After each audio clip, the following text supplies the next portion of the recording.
Well, a very good afternoon, everybody, and welcome along to Mercedes AMG Motorsport's eRacing competition. It is round 3 of 9 of Season 3, and it's all change. We head 3 years into the future of our historical tour of some of the iconic Mercedes cars in the DTM. And of course, we head to a new track as well, to the Hungaroring. Of all places, a track which swerves and works hard to make those overtakes stick. But we'll go through all of those little details in a minute or so. My name is James Kirk, and alongside me, as always, is Mr. Rob Wiesemuller. And Rob, we've seen the Hungaroring before. It was on the calendar last year, and it produced a great race as well. Yeah, hello James, hello everyone who's watching from home. Third race of the Mercedes AMG eRacing competition.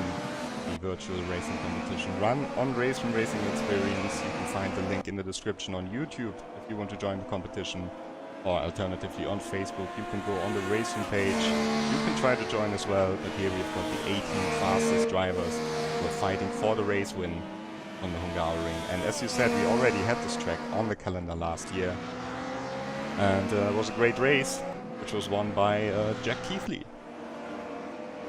Yeah, absolutely. It's a circuit which is very near and dear to my heart. You've got to, as I say, really attack the corners, not just to get the most speed in qualifying, but also to make overtakes stick. And it's historically been a very difficult track to overtake at, but more and more as we look at it in sim racing terms, at least, it seems that in these touring cars, you get a little bit more opportunity to. There's not so much dirty air to get into the slipstream and make a move into the main action points, which include turn 1 off the home finish straight. But let us turn our attentions away from the track for a little bit and to the cars which you see on your screen right now. For the past 2 rounds, we've enjoyed the wild ride that was the Mercedes Evo 2 from 1992. And as aforementioned, we now move 3 years into the future and to the Mercedes AMG C-Class DTM from 1995.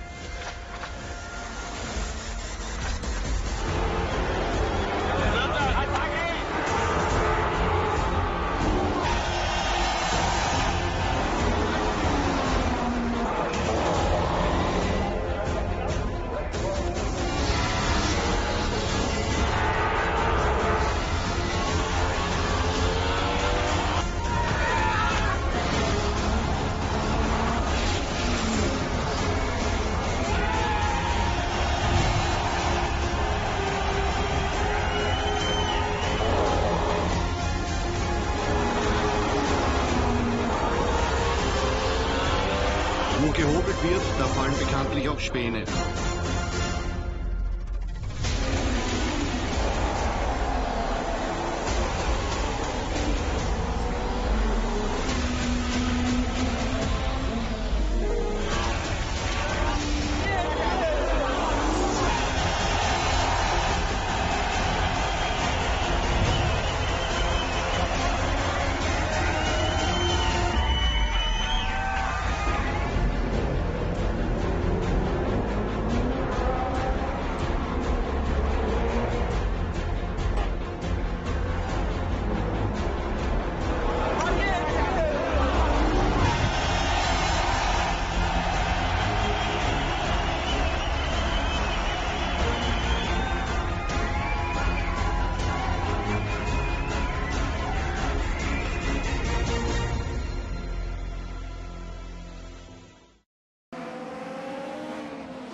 So hopefully for those of you who were around in that time, that's giving you a bit of a refresher of the memory.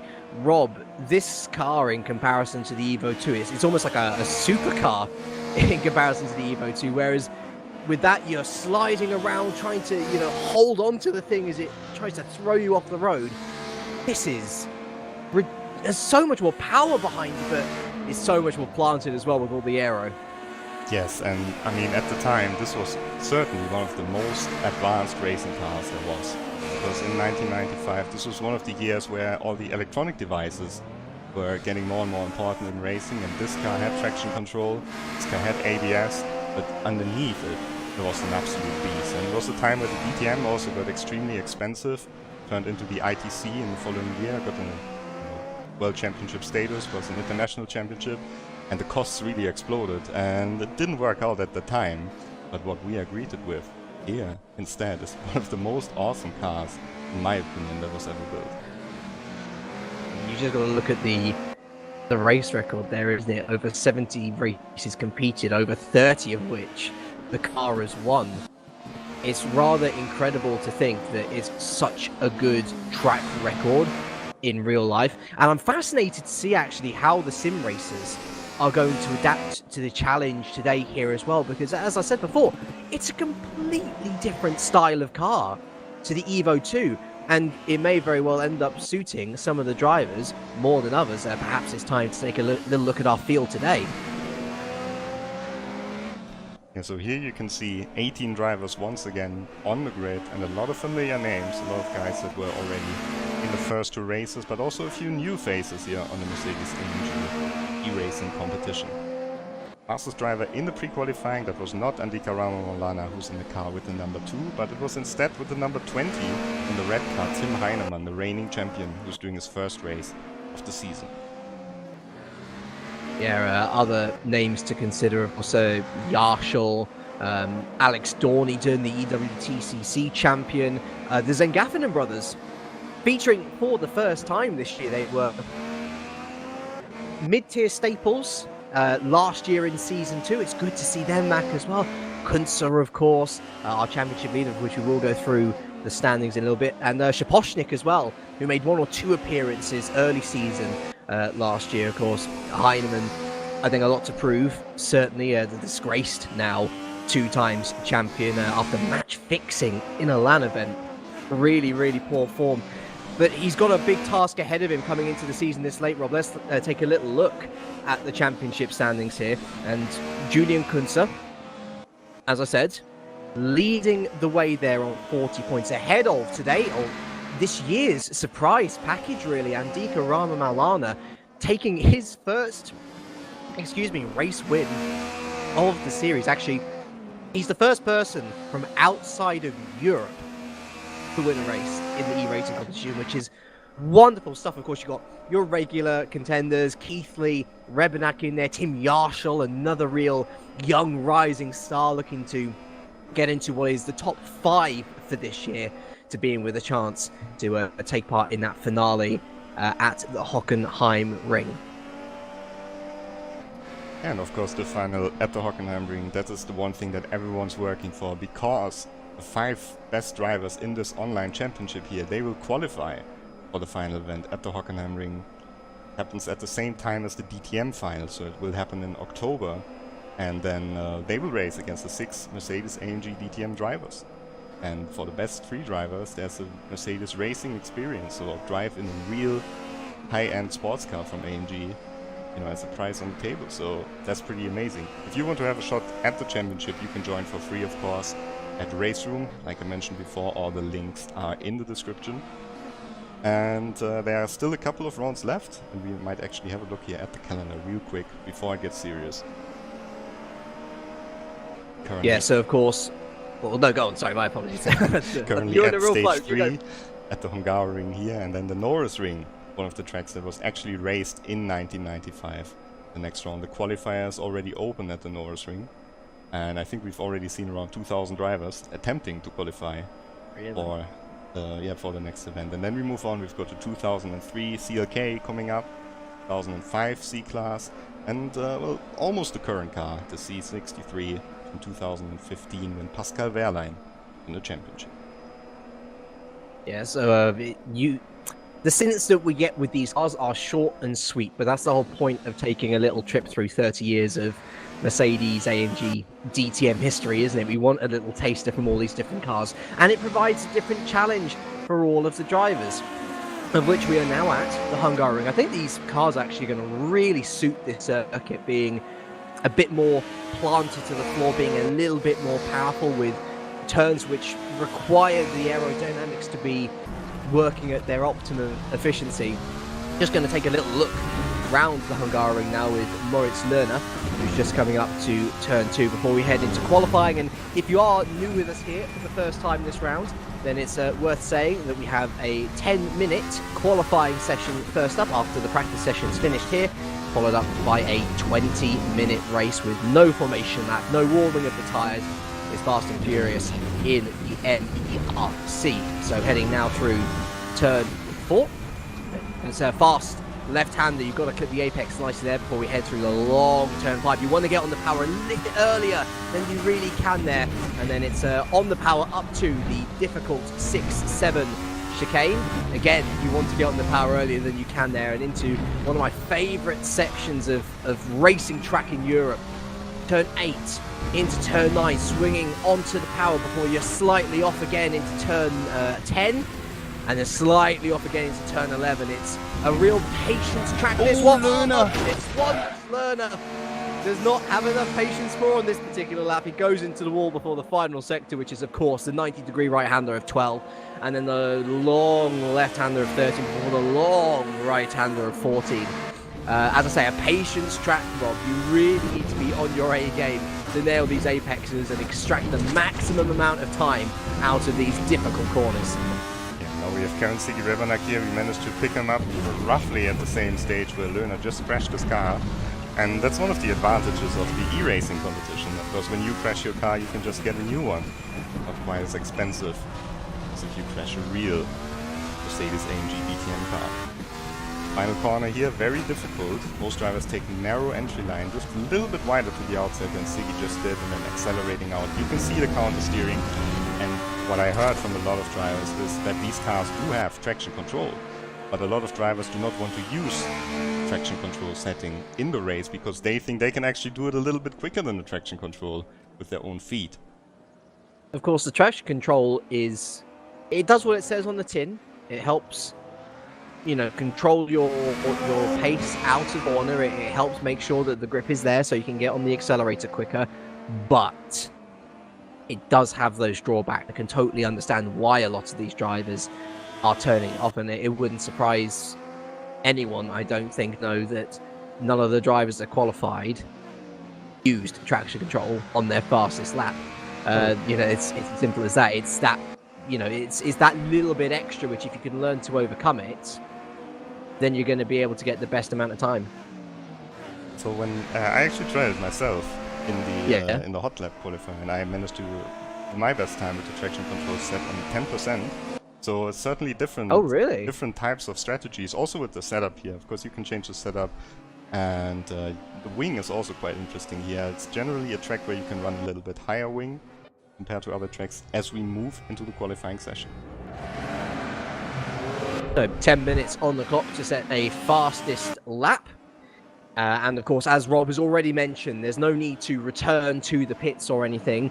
If you feel that your lap or your preparation isn't good enough, you can just escape out on track. That'll transport you back to the garage, and you can go out again. But of course, the one caveat with this is that once that 10-minute number is up, that's it. Session over. No finishing your lap, no starting a new one just after you've crossed the line with 1 second to go.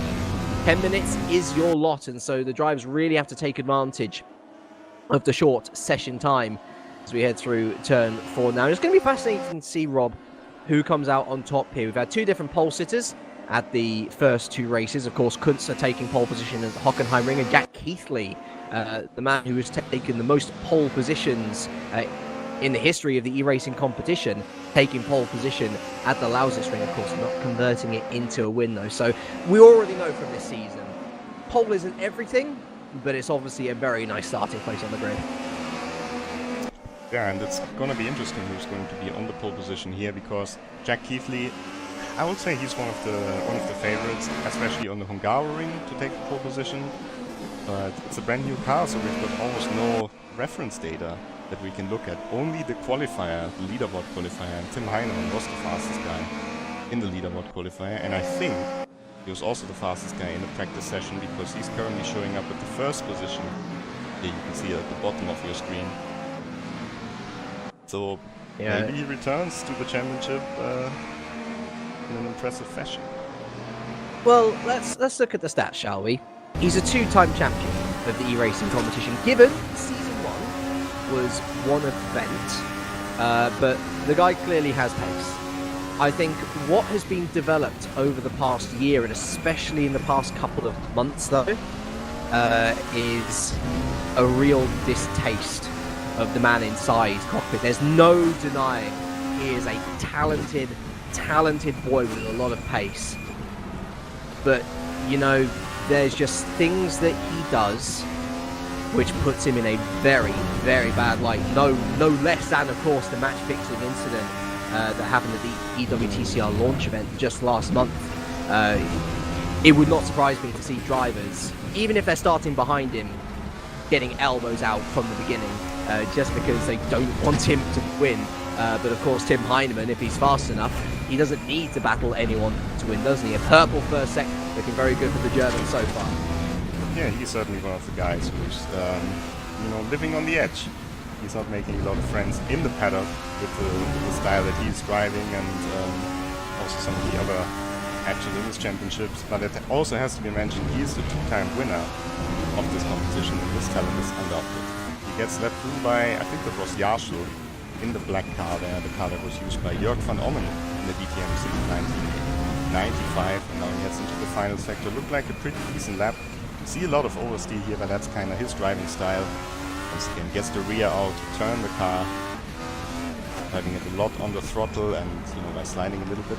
I think that was a bit too wide, but he gets a good run now onto the straight. Just goes onto the curve with two wheels there, that's fine within the track limits. And at 1:43.8, faster than his pre-qualifying time. That's ridiculous.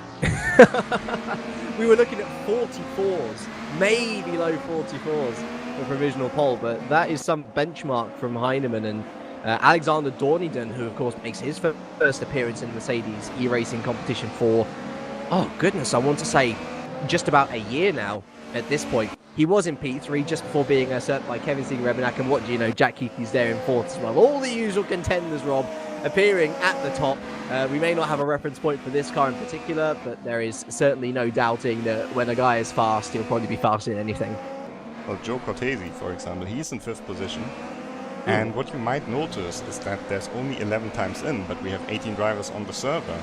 And that brings us to another topic, and that is the cut track rules here on the circuit. Because if you cut the track, if you go too far out in the corners, and that means all four wheels off the track and the curbs count as the track surface, that will invalidate your lap automatically.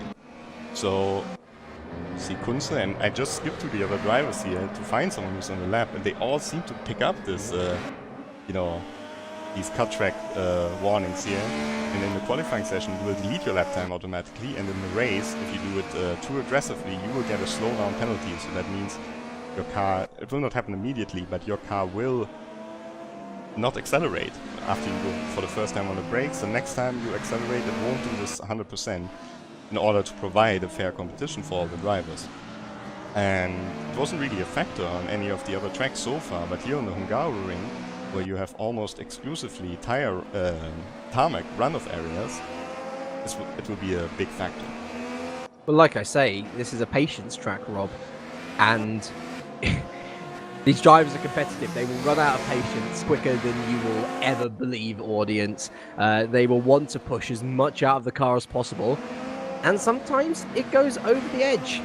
Someone who's not going over the edge, though, is Manuel Saint-Gaffinen, who's been readily impressive there in P5, and he's ahead of the likes of Kunze and Maulana, the guys who are 1 and 2 in the championship.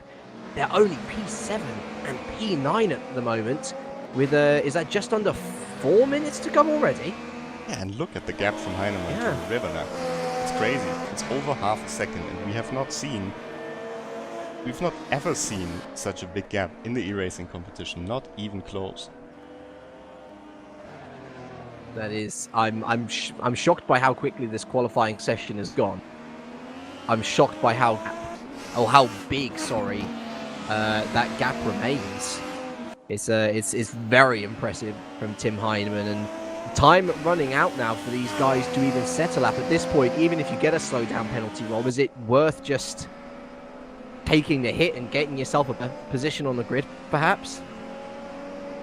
Usually you do a qualifying session like this, that you try to get a safe lap in your first lap, and then you can push from that point onwards. And for someone like Andre Santos, who's sitting here in 17th place and who does not have a second sector time, you can see it below his name there at the bottom of your screen, that's bad news. Because he only has one more lap to even set a time, to even get a starting position here. Yarshel in 16th. Yeah. And Löhner Bayrick in 14th. Yeah, Löhner is the other guy who has not set a lap time yet. There's Rachel moving up into 9th position. That deposes Maulana down to 10th. Honzik's improved. He's up to P8, so that's a decent result for the Czech driver, who's not really captured his Season 2 form just yet, down in 9th in the standings. Julian Zengafinen to improve here, maybe move up alongside his brother. Oh, that's very wide at the final corner though, isn't it? And if he's got enough fuel in the tank, he'll be able to do one more lap. Moritz Lerner going in ahead of him there in P12. Will Zengafinen be able to jump back up? No, he remains in P13. And Siggy on a good lap, but not quite as fast as Heinemann. And we have seen no purple sectors at all in this session after Tim Heinemann put this benchmark on. And if he's looking for to redeem himself here, he's doing everything, everything that he can. Let's see. It's going to take a lot. Go on. It's going to take a long time to redeem himself, Rob. Let's be fair. As Kevin Siggy Rebenak comes across the line and does improve, he gets to within 3/10 of Heinemann. But that is his lap done and dusted now. What about Maulana? Oh, that goes very wide. And is that? Wow, he got away with that, didn't he? He's going to have to improve somewhat, though. If he can get ahead of Kunzer, actually, that'll be a good start. Because we know Maulana's had brilliant launches off the line as well. So the higher up he can get, the better his race prospects are going to look straight away from that one. In the last minute of the qualifying session now, and in race room. Oh, look at Santos there, who got up into P4. Wow, and that's on his only lap. The only lap where his time counted. He goes into 4th. Nice job, Maulana into 9th. That's still not great, is it? Ein Kunzer. Honzik down to P10. Is there anyone else out on track? Siggy's on a good lap. Zengafinen is also on a good lap. We're just watching Siggy here in the car that Bernd Schneider drove when he won the championship in 1995. Very nice first sector. But yeah, I'm surprised about Kunze actually, only down in 8th. He's back in the pits, maybe this is over for him. This is the difference in car, isn't it? As there's Zengafinen there, Julian crossing the line to go into P13. It's the difference in car. Maybe it just doesn't suit Kunze and Maulana as much as everyone else. Either way, this man here, he takes the championship. Zengafinen in 3rd. Wow. Just before the line as well. Goodness me. Well, look at that grid then. So Tim Heinemann takes his first pole position of the season, his 6th of his career, ahead of Kevin Siggy Rebenak. Unfortunately, always the bridesmaid, it seemed. But what an effort from Manuel Zengafinen to go up into P3 ahead of the likes of Keithley, Kunze and Maulana. No breath to take that in, though, because we're only 40 seconds away from the race's start. Yes, 20 minutes of racing coming up, and that's it. You can see the cars here lining up on the grid. Silver car, yellow mirrors, that's Kevin Siggy Rebenak. Blue car, yellow mirrors. In the background there, that's Andre Santos. And Zengafinen in the red car with the black mirrors. Red car and red mirrors, that's Tim Heinemann. Will line up on the grid shortly. Starting on the pole position here for this race. There you can see him. Yeah, this big chance for Zengafinen and Santos to score points. Of course, Santos with a good score in the first round. Not so great in the second round. And what of Heinemann? Will he get a good launch? Will he have to battle at all? We're going to find out with 20 minutes of racing to go. It's off and away at the Hungaroring, and it is a good start from Heinemann. It's a really poor start, actually, from Kevin Siggy Rebenak, already down to 3rd. And who's this going for the lead? Is this Zengafinen going for the lead? Yes, it is. They go 3 wide into turn 1, and it looks like Santos has stolen the march on Siggy Rebenak as well, although going towards turn 2 now. It looks as if Revenak's going to be on the inside, but a fantastic launch here from Manuels and Gaffinen. It's a red car, 1 and 2. That's look at Dorniden going up the inside of Santos there. That's a great little move from the German who's making his way up the order. Kunter and Honzik, they've had good starts. They're up to 6th and 7th. Maulana as well, up to 8th. And the Gaffinen must have some sort of voodoo gearing because Julian's up to P9 as well from well outside the top 10. So who's lost out there? He's down to P14. I'm guessing he might have been involved in some sort of contact.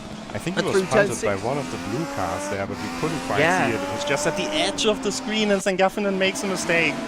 And that's Siggy through, and that's Dorniden as well, who has now the outside, but I think Dorniden will take the position here. So Dorniden up into 3rd position. Really good opportunistic driving from the pair of them, and it just goes to show in the MERC, if you make a small mistake, you are more than likely going to be punished for it. And Manuels and Gaffinen up at the sharp end of the grid for the first time, learning it first half. Wow! My words collapsed because he actually made a really decent move up the inside of turn 12 there, taking the podium back. Dorniden, who gives him a little tap on the left rear as we head through turn 13.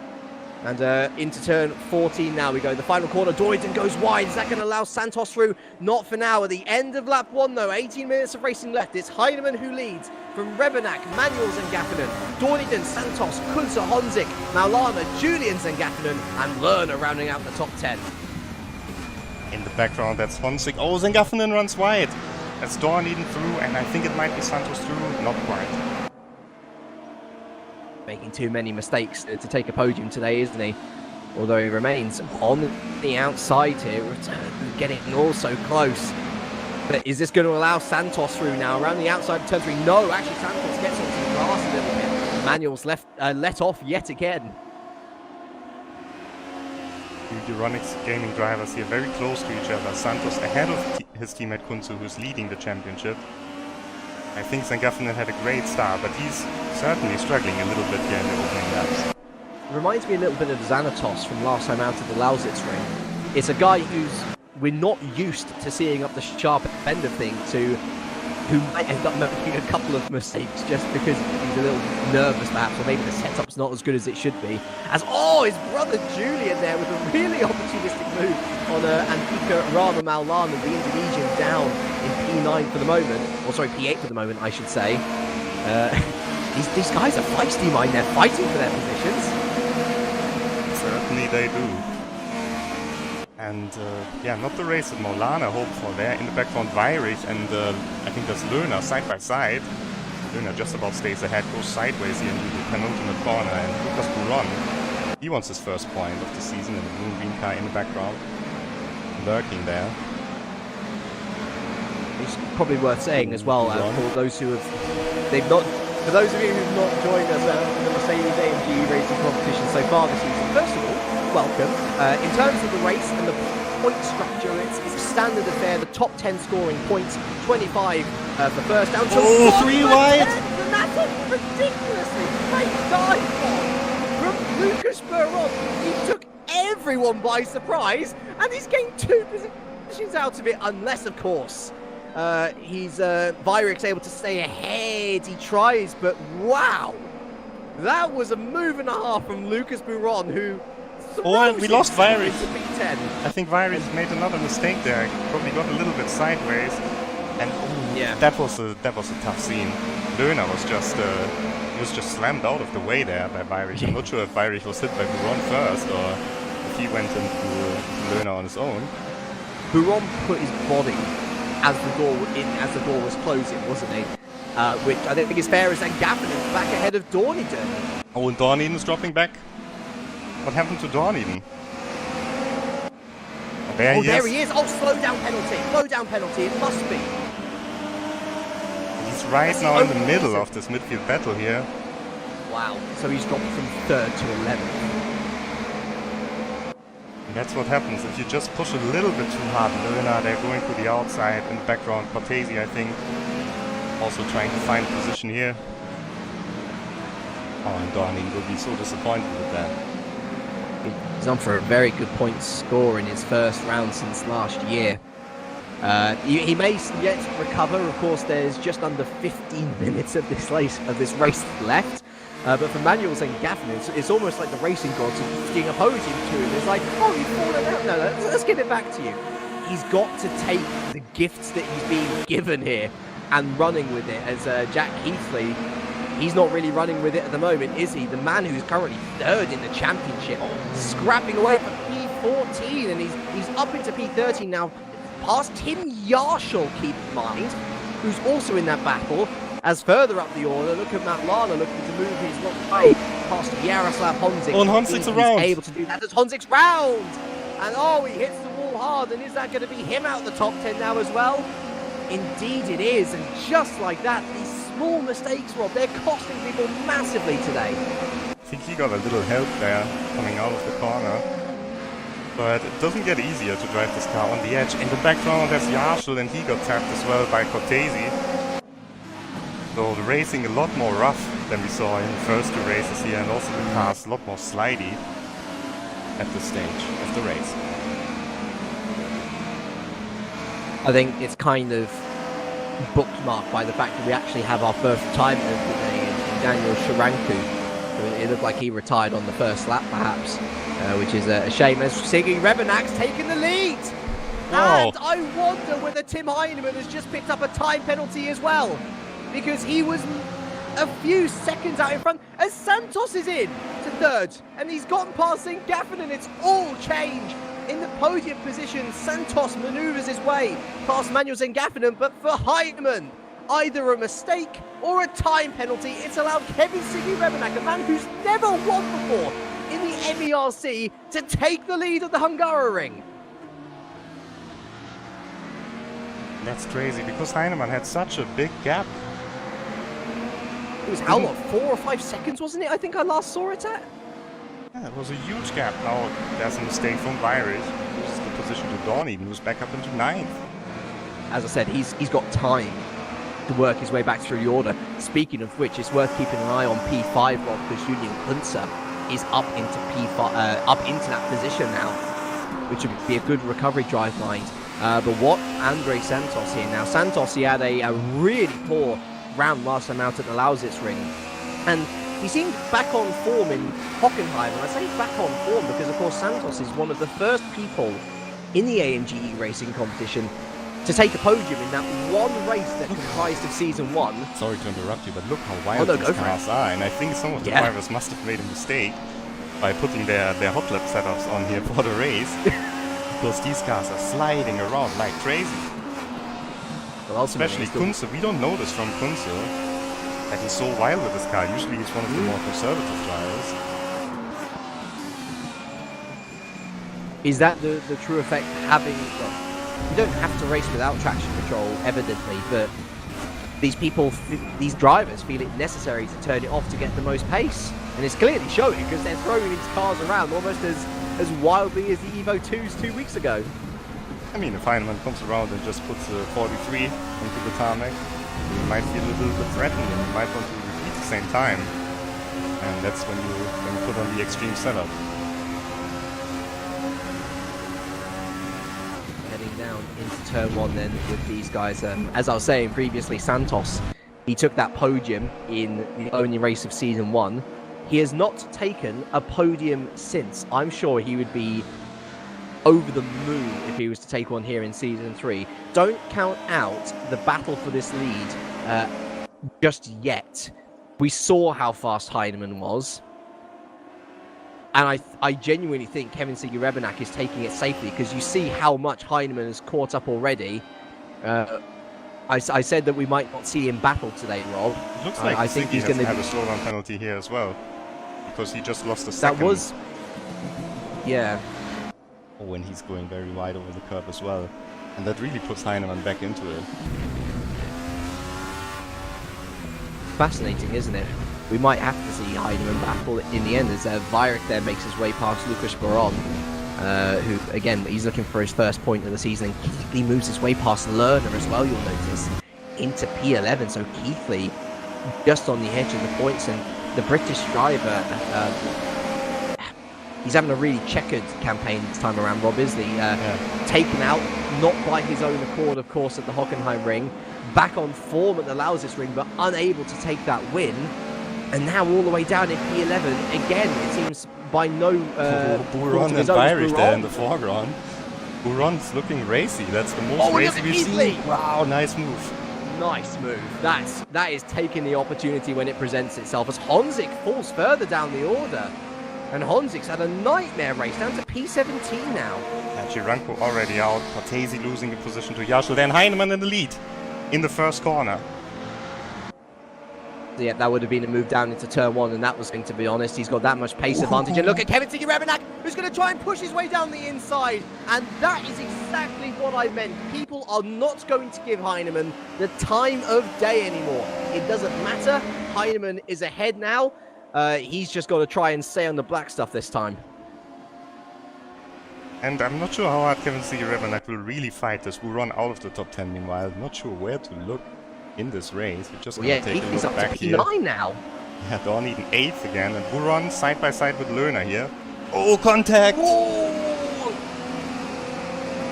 And that is his chance of gone. Oh, he must be careful there when he re-enters the track. Honzik is through now, so Chiranko already out of the race. He's now in the last position of the people who are still running in this race. So, it is just over 8 minutes remaining. It is Heinemann who leads once again, despite a slowdown penalty from Kevin Rebenak. Santos rounding out the podium, looking to score his first one since 2016, would you believe? Manuel Zengaffinen, he's had a really weird race in and out of the podium positions, but it's still a strong one for the Swiss driver in P4. They're followed by Kunze Maulana, his brother Julian Zengaffinen, and then Dorniden, Keithley and Lerner currently rounding out the final point scorers. Although, to be fair, that point could go to anyone, Rob, the Cortesi and Bayerich lurking. It's looking so strong for Lucas Buron for quite some time here. That in the second half of the race he has dropped back, and now the tires will come into play. Tire wear quite a bit bigger here than in the 1992 cars, because these cars get shorter races. So and also we can see the drivers really pushing it. Cortesi finds his way down the inside. Yeah. Well, the advantage that Lerner will have here is he's now on the inside of turn 2. Oh, the switch back! And then the switch other back from Cortesi's all over the rear end of Moritz Lerner. But Lerner's a very experienced driver, Rob, isn't he? He wasn't able to qualify for the Lausitz ring, but he's back here today and showing exactly why he's a serial point scorer. See Cortesi almost getting airborne there over the curb.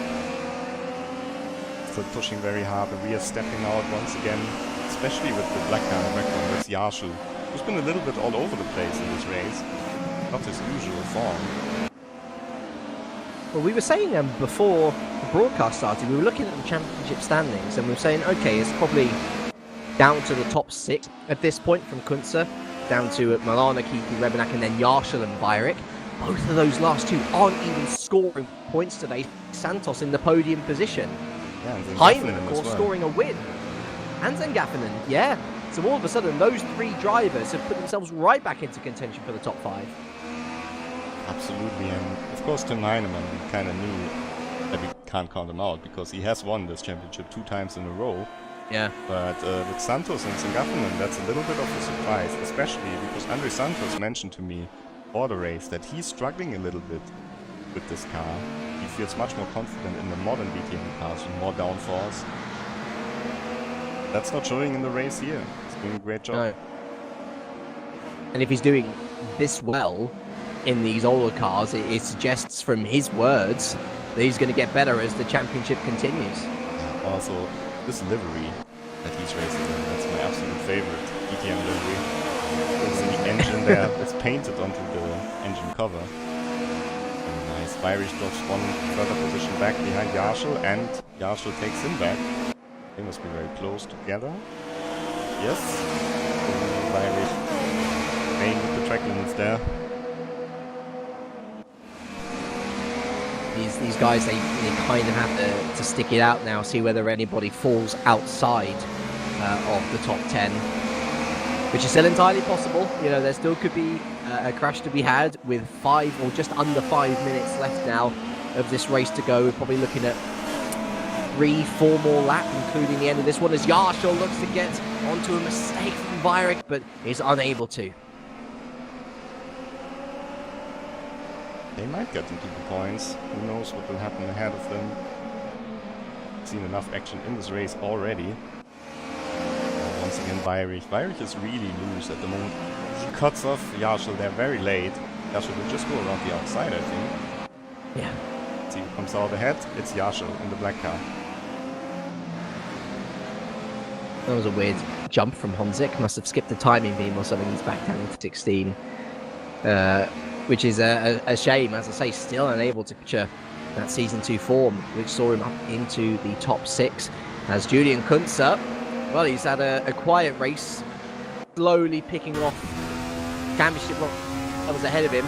Next on his list will be the mightily impressive Manuel Zengaffinen, and he makes the dive down the inside. Zengaffinen going to try and hold on around the outside, which he does do with aplomb. That's great defending from the Switch driver. It looks like Julian's going to have to try a slightly different tactic if he wants to make his way up into P4. Though, that said, he has done with the cutback. I wonder whether Zengaffinen got a penalty there. Kunze up into P4. Yeah, that certainly looked like a slowdown penalty. You can see just the same move by Dawn even against the other Zengaffinen. So both of them losing places at at the same corner. And it was great driving by Zengaffinen because he gave Kunze room as he almost loses the car here. But yeah, then just was on the wrong line for the next corner, and you really need to be on the outside to take the right-hander flat out. Zengaffinen was a little bit too far on the inside, and then of course picked up the slowdown penalty on the exit. That's really good news for Kunze, who, if my quick maths doesn't fail me now, should mean that he remains in the lead of the championship. Of course, to be fair, the online championship is mostly provided at this point. As long as you're in the top 5, you qualify for the live finale. But obviously, you want to win the championship, don't you, in the online stage of things? Yeah, I mean, I think these drivers, they want to win every single race. Ooh. Cortese for the single point for 10th position here. Gonna go side by side with Lerner then. Yeah. Although, yeah, it's look how defensive Lerner feels he needs to go. Cortese gets into the slipstream. Lerner moves back into the middle of the track. There we go. Got my words out eventually, and he takes the corner nicely as well. It's a great scrap between these two. A lot of respect shown. But as I've said before, Lerner has that experience, and he's able to... Oh, he gets bumped out the way by Cortese. And I wonder whether he broke a little bit early. Either way, oh, there we go. Cortese actually slowing down to allow Lerner back through. That's some really good gentlemanly driving from the Spaniard. As we head up to turn 4 now, there's not going to be much opportunity into here. And indeed, no, although he's going to try and get the undercuts here as we head into turn 5. No, Lerner holds on still. Pushing a bit too hard, as we said. A little bit too early on the throttle there in the corner, but in the background, Yarshall looked exactly the same way. So I reckon we're gonna, well, there's no reckoning about it. There'll be one more lap after this Ultimate 1 is completed. And fair play to Siggy Rebenak, actually. He's been able to hold on to Heinemann a lot better in this second part of the race than previously. But I also wonder whether it's helped contributed by Heinemann just being a little bit more careful, because another slowdown penalty, and that's Siggy right past again. And I think Heinemann, he can drive conservatively now on this last lap, because there's just no way, unless he picks up a slowdown penalty, that Karen Siggy Rebenak can do anything on the lead of the German driver driving for turn 1 in sports. And it must be said also that Heinemann definitely showed superior pace compared to the rest of the field here on the Hungaroring. Yes. Like, ominously so. Not taking as I say, just yet. No, he can't afford to make those types of mistakes, can he? Let's talk about the man in second as well. Kevin Siggy Rebenak, ever the consistent performer, but never the top performer, Rob. He's doing what he needs to qualify for the top 5, but when will that win race in the e-racing competition yet? Nor taking the pole position. He's been second in the championship last year, both online and the final. You have to do something as Lerner here, still holding on to that final point position from Cortese. It's going to be difficult, I think, for Cortese to overtake him now. The last opportunity really will be turn 12, although off the inside. He tries, but to no avail. I think we've got to go back up to the front now as coming around the final corners will be the lead as well. Certainly in my books, and certainly in the books of a lot of others, he's got a long way to go before people begin to respect Tim Heinemann again. But his speed cannot be doubted. He takes his first win of the season, his 5th in the e-racing competition's history.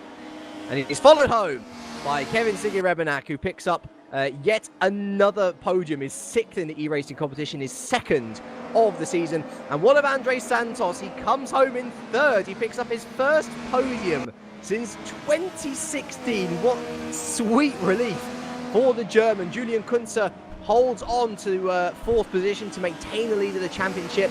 Manuel Zengaffnen, what a great drive from the Swiss after a strong qualifying to come home in his best finishing position in the e-racing competition, P5. Maulana picks up some solid points as well in P6 there with Dorniden. I can't even read who's in 8th. Julian Zengaffnen in 8th. Keith Julian in 9th, Zengaffnen, and there we go, Lerner rounding out the top 10 and rounding out the points positions. Just holding off Cortese as well. That was well earned.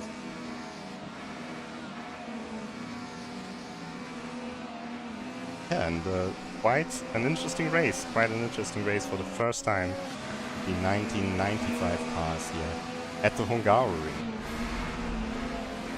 Yeah, they're interesting beasts, aren't they?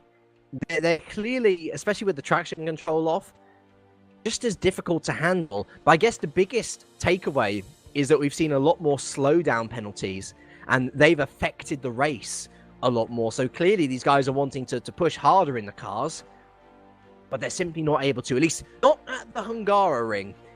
If they were to try that sort of stunt at the Norris Ring, which we head to in 3 weeks' time, Rob, they're going to find a wall in their way. Yes, the Norris Ring, always one of the most spectacular races on the calendar. You can see a lot of action, and yeah, you can still qualify if you want to. Follow the links in the description to Race Room if you want to give it a try. And maybe you are on the grid for the next race. We'll just go back for the calendar real quick here. So Norris Ring Time Attack is open until the 17th of June, and then on the 24th, once again on a Sunday, we are back live here on the Mercedes-Benz channels for the next race of the Mercedes AMG Motorsport eRacing competition. Yeah, it's the longest break that we've had, so you've got an extra week to try and get your laps in. Or if you're just interested in spectating, you got an extra week to find something else to do, start a new hobby or something. But make sure that you are back here on the 24th of June for round 4 at the Norris Ring. It is sure to be entertaining. Yeah, you can already see here on the slideshow some pictures that we took during testing, and yeah, I can tell you there will be even more action on the Norris Ring. Always the most spectacular race on the calendar of the real DTM, and also here in the e-racing competition. Make sure you are there with us when we arrive at the Norris Ring then. Thank you all so much for watching. We hope you enjoyed yourselves in this sim racing stream on the Race From Racing experience. A big thank you to my co-caster, Rob V. Simula, for doing the camera work as well. This stream would not be anywhere near as wonderful as it is without him. I've been James Kirk, and from all of us here, it is a very warm goodbye.